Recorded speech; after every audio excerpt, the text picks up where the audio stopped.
Welcome to the deep dive. Today, we're taking you right into the heart of an extraordinary moment unfolding in India's northeastern corner.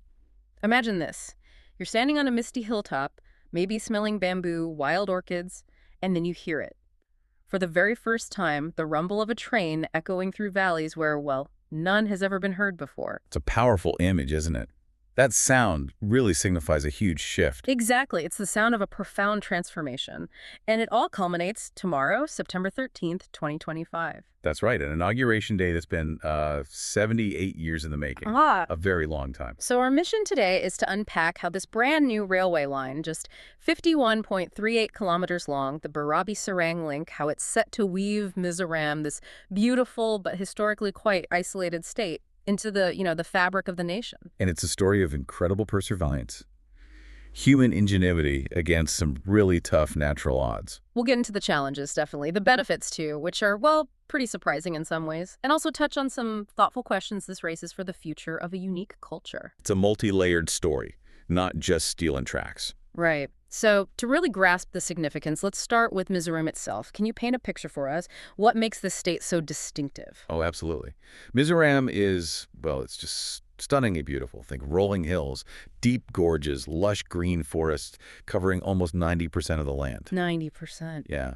It's home to over 1.2 million people, mainly the Mizo people, known for their vibrant festivals like Chapchar Kut, their amazing hand-woven textiles, and importantly, a really remarkable history of achieving peace after decades of insurgency. It's truly a hidden gem. Sounds idyllic, a hidden gem, as you say. But that beauty, that remoteness, it's also meant isolation, hasn't it? That's been the shadow. That's the key point. For generations, people there navigated these incredibly treacherous mountain roads. I mean, really difficult journeys. And before this new line, the state had just, well, a tiny 5 kilometers of meter gauge track. Only 5. 5 kilometers from the Assam border to a place called Bairabi. It was an old, narrower system, a relic, really. Barely scratched the surface of what they needed for connectivity. So the dream of proper rail links piercing through those remote hills, it must have felt almost impossible since India's independence back in 47. Exactly. Elusive, like you said. Yeah. A 78-year wait. It's hard to even fathom waiting that long. And now tomorrow, the Prime Minister, Narendra Modi, is set to flag off 3 new trains, finally delivering on this huge, long-held aspiration. Like 78 years. Yeah. It really puts it in perspective. This isn't just infrastructure. It's fulfilling a generational dream. So how does this achievement fit into the bigger picture? The development of India's Northeast historically. That context is crucial. The Northeast, the Seven Sisters, historically felt a bit cut off, separated by that narrow strip of land, the Siliguri Corridor or Chicken's Neck. Railways arrived in the British era. Yes, Assam-Bengal Railway, the famous Darjeeling Himalayan Railway from 1881. The toy train, right. That's the one. But post-independence, progress in the Northeast was, well, let's say slower than elsewhere. The Northeast Frontier Railway Zone, NFR, was formed in '58. Broad gauge conversions started in the '80s. But Mizoram, which only became a state in 1987, ended up waiting the longest for this kind of modern broad gauge connection. It's fascinating, though, how the specific project sanctioned way back in the 2008-09 budget really gained momentum under India's Act East policy launched in 2014. Right. That policy aimed to boost ties with Southeast Asia, and it saw the Northeast as this vital land bridge. Suddenly there was focus and serious funding. Billions poured into the region's infrastructure. We've seen, over 1,000 kilometers of new tracks laid in the last decade, connecting places like Imphal and Manipur. Imphal in 2016, yeah. Shillong and Meghalaya more recently. And for Mizoram, the wait officially ended, really, with that successful trial run back in July 2025. Huge crowds turned out, apparently. Oh, absolutely. And that trial run really highlighted why Sairang is so important. It's just 17 kilometers from Aizawl, the capital city, and only 15 clicks from Lengpui Airport. It's perfectly placed to be the new gateway. So what does that mean practically for someone living in Aizawl? It changes everything. Before you face this grueling 7-hour drive just to get from Aizawl to the old railhead at Bairabi. 7 hours on mountain roads. Exactly. Now, the train journey from Sairang to Bairabi, just 3 hours. It halves the time. It fundamentally shifts the sense of connection. Isolation becomes invitation. Okay, let's dig into the construction itself. Building it, this wasn't just laying tracks, was it? It sounds more like a battle royale with nature. That's a good way to put it. Yeah. A real battle. You have to picture the terrain. It's shaped by the Indo-Burmese tectonic plate, so you have these hills rising super steeply, gradients up to 1 in 100. Steeper than some roller coasters, I read. Pretty much. And then there's the weather. Over 2,000 millimeters of rain a year, which means landslides, a constant threat, roads buried overnight. Plus, you're working in dense forests, home to endangered wildlife hulock gibbons, barking deer. So protecting that environment must have been a huge challenge. How did they manage it? They had to be smart, very eco-sensitive. Instead of just carving huge swaths through the hills, they opted for tunnels. Lots of tunnels. How many? 45 tunnels, totaling nearly 13 kilometers. Yep. 12.85 kilometers to be exact. That's almost a quarter of the entire line underground. Exactly. Tunnel number 40 is the longest, about 1.37 kilometers, through solid rock, state-of-the-art ventilation. And drilling wasn't easy. They needed special boring machines for the fractured rock. Water ingress was a constant risk. A massive engineering feat just on the tunnels alone. And the bridges, Yeah. equally impressive. 55 major bridges, 87 minor ones, plus road over bridges, under bridges. And the really big one, Bridge 196. Ah, yes, the crown jewel near Sairang. It soars 114 meters above the valley floor. 114 meters. That's taller than the Qutub Minar in Delhi. By 42 meters. It's huge. Yeah. Workers literally had to rappel down sheer cliffs to assemble segments. Just incredible dedication. It's the logistics, though, that really boggle my mind. You mentioned no local industry for materials. How Yeah. on earth do they get everything there? That was the nightmare, yeah. Everything, absolutely everything had to be brought in. Crushed stone from Assam, West Bengal, even Harkhand.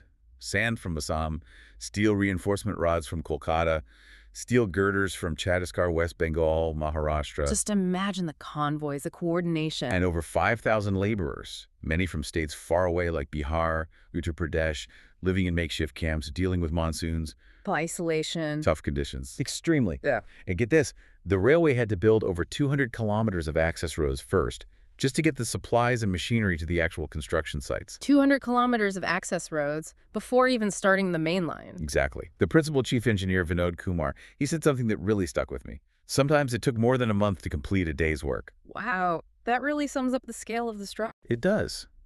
And tragically, we have to remember the human cost, too. That awful bridge collapse in 2023. Yes, 26 lives lost. A terrible reminder of the risks. Absolutely. But the team pressed on, and they incorporated even more safety features afterwards. Seismic sensors, nets to prevent landslides, automatic signaling, fire detection in tunnels.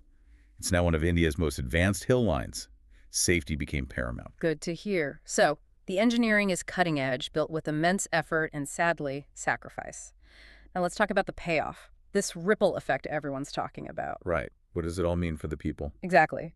Beyond cutting travel times, what impact will these new trains, the Rajdhani to Delhi, the service to Kolkata, the Daily Express to Guwahati have on the everyday Mizo, on the economy, quality of life? Okay, so these trains are more than just transport. They're lifelines.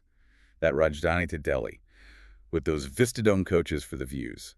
It cuts a journey that took days by road down to about 36 hours by train. 36 hours versus days. Huge difference. And economically, the projections are massive.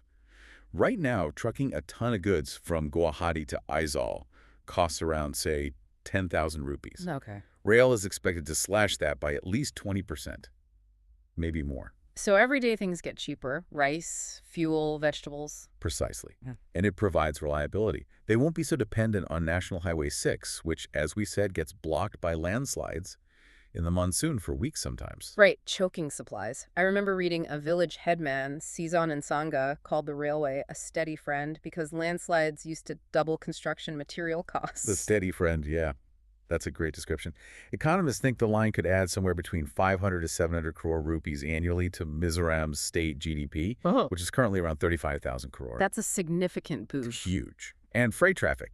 It could go from basically zero now to maybe 1 million tons a year. That eases a massive subsidy the government pays for road transport, too, about 1,000 crore annually. Incredible numbers. And what about agriculture? You mentioned Mizoram's produce. Yes. Agriculture is the backbone there. They grow amazing oranges, pineapples, guavas, ginger, turmeric, bumper crops. But getting it to market is the problem. Exactly. Poor roads mean huge post-harvest losses, maybe 25, even 30% of the crop spoils before it can be sold far away. Heartbreaking for farmers. Totally. But now, a farmer like Laurent Rama who grows ginger, he sees a complete turnaround. He said something like, with trains, our produce can reach Delhi or Kolkata fresh. He thinks incomes could jump 30–40%. Wow. Especially for ginger, right? Mizoram produces quite a lot of India's ginger. About 10% of India's total output. So yeah, exports could really soar now, fresh ginger reaching big city markets quickly. Okay, so cheaper goods, reliable transport, a massive boost for farmers. What about tourism, those hidden gems you mentioned? Tourism is definitely poised for a boom. Places like Reek Peak, Vintong Falls, Phongpu National Park, they attract adventurous types, but getting there has always been, well, arduous. Difficult access limits visitors? Right. The state government is predicting a 50% jump in tourist numbers within 5 years. 50%, that's huge. It is. A taxi driver in Aizawl, Awana Plow, summed it up. Trains will make Aizawl reachable like never before. You can just imagine homestays in villages like Darlong, maybe run by elders like 85-year-old Zatuna, suddenly buzzing with visitors wanting authentic Mizo hospitality. That sounds lovely. And jobs. This must be creating work too. Oh, definitely. Construction employed thousands, obviously. But post-inauguration, you need people for maintenance, station staff, handling the freight. That could be around 5,000 direct jobs. And the indirect jobs in tourism, logistics, supporting industries could push that total up towards 20,000. Which is massive for a state with, what, 5–7% unemployment, a real godsend. Absolutely. And think about weavers, women's cooperatives. They could use the railway to link up with e-commerce platforms, sell their beautiful textiles nationwide, maybe even internationally. New markets opening up. And better access to healthcare education too, I suppose. Faster travel for specialists or college. Exactly. It touches everything. Easier trips for specialized medical treatment in Guwahati or Delhi. Students reaching universities without that long, difficult road journey first. It genuinely elevates the quality of life across the board. It really does sound overwhelmingly positive, a transformative project. But there are always buts, aren't there? Especially with such a big change connecting a previously isolated place. Are there concerns, whispers of caution? There are, and it's important to acknowledge them. You quoted that young waiter in Aizawl, Vitimwani, who basically said, yes, connectivity is great, but what about outsiders changing things? Our Mizo culture, our languages, our way of life, will they stay pure? That was his worry.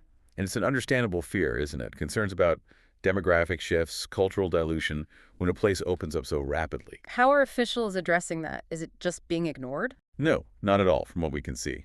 They seem quite aware. The line's design itself, with all the tunnels, was partly about minimizing the physical footprint on the land, preserving forests.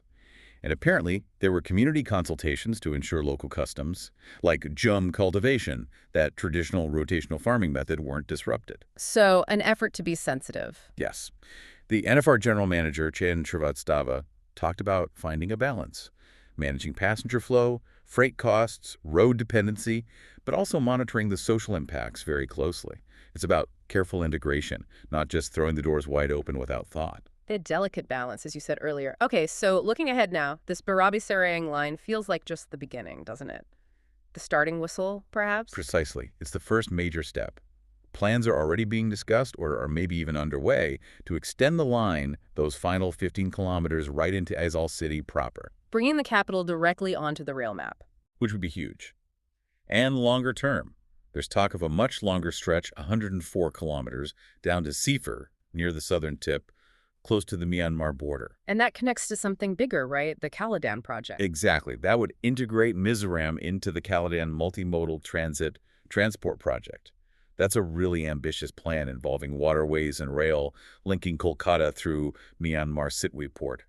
It could drastically shorten sea routes for goods heading to and from the northeast. So Mizoram becomes a key node in regional trade. Potentially, yes. By 2030, Mizoram might have around 150 kilometers of broad-gauge lines connecting onwards to Arunachal Pradesh, Tripura, really cementing its role as a vital hub for the whole region. It's quite a vision, from near-total rail isolation to a potential regional hub in just a few years. The transformation is staggering.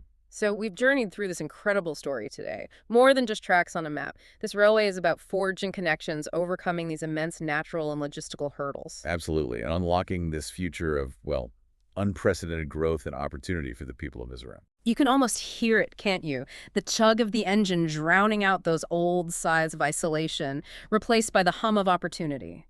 Hearts linked across distances. Transforming a quiet sentinel of the Northeast into a vibrant, wide-awake state.